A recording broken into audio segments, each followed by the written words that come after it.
Hello students of Standard 6. Welcome to DAV Moil Public School. I am your English teacher Jagruti Mishra. Let's begin our today's online session of English. Today we will start with a new unit from your My English Reader Vacation Time. Let us see what is given in the introduction part of vacation time. Finally, it is vacation time. So do not waste time watching television programs or just playing. There are a number of ways to utilize your vacation more meaningfully. Read what these children say about holidays. Anupama, I want to make my summer school by joining swimming classes. Rahul, this summer I want to have fun with my new pet, Plato dog, a trusted friend and companion. Sahil, vacation time is the time to explore various activities, clay modeling, science, magic tricks, multimedia, computer, painting, and whatnot. Dear students, now let us read the story To the Glacier by Ruskin Bond. This story seems to be the stem from Rusty's in Adventure series, as the narrator is Rusty. He, along with two more friends, Somi and Anil, pack up their bags and rush to Cape Cod. From here onwards, their trip to glacier somewhere in the Himalayas will start. They walk along the river, through the forest, rest in the village. From a tiny village, a boy called Venus joined them, though he is younger to them but confident of carrying their bags.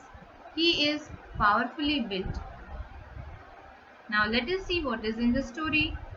It was the fine sunny morning when they all set out to cover the last 7 miles to glaciers. They accepted this to be a stiff climb.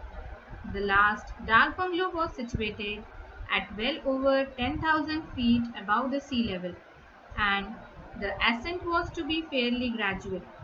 Suddenly, there were no more trees.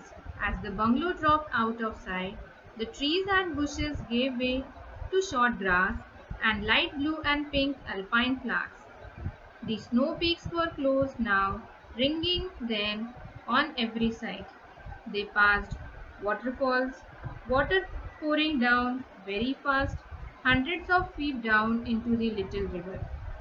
They brought with them only few biscuits, chocolates, and a thermos of tea. They finished the tea, and Vishnu scrambled about on the grassy slopes, collecting wild strawberries. There was no sign of habitation or human life. Only creatures like snow leopards, gazelles, bears were found. They found and exploded a great white field of snow and ice, hanging delicately between two peaks that could only have been living place of the gods. They were speechless for several times. Anil's mouth hung open. Vishnu's eyes glittered with excitement. They proceeded cautiously onto the snow, supporting each other on the slippery surface. They could not go far because they were quite unequipped for any high altitude climbing. It was pleasant to feel that they were the only boys in their town who had climbed so high. A few black rocks stuck out from the snow, and they sat down on them to feast their eyes on the view. The sun reflected sharply from the snow, and they felt surprisingly warm.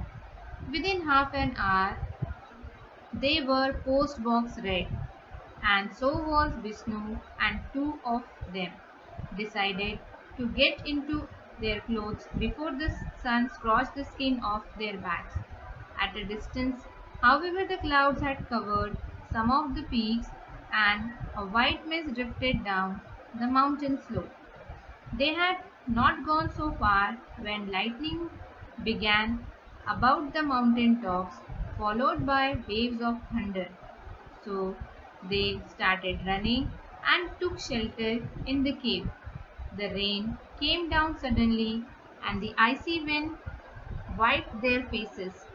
They ran as fast as they could along the slippery path, and stumbled into the little cave. They were drenched and exhausted. They remained at the entrance of the cave watching the rain sweep past down. Anil took out his pocket knife and to pass the time they carved their names in the smooth rock of the cave. It had almost gone dark by the time and the rain stopped. A full moon helped them to find their way.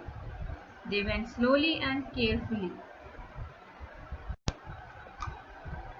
The rain has loosened the earth and suddenly their path has vanished.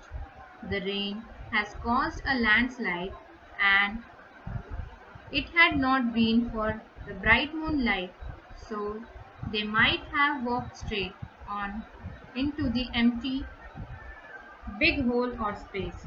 There was only a loose, slippery, smooth, soft rock on the narrow path. So they decided not to go further and return to the cave. They got up as soon as there was a faint glow in the sky. They took the path through the landslide and once again looked for the way across. Kamal ventured to take a few steps on the loose pebbles, but the ground gave way immediately, and they had to grab him by arms and shoulders to prevent him from sliding about 100 feet down the gorge.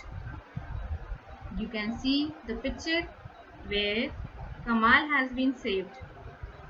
They were soon on the glaciers and they remained on it for a long time.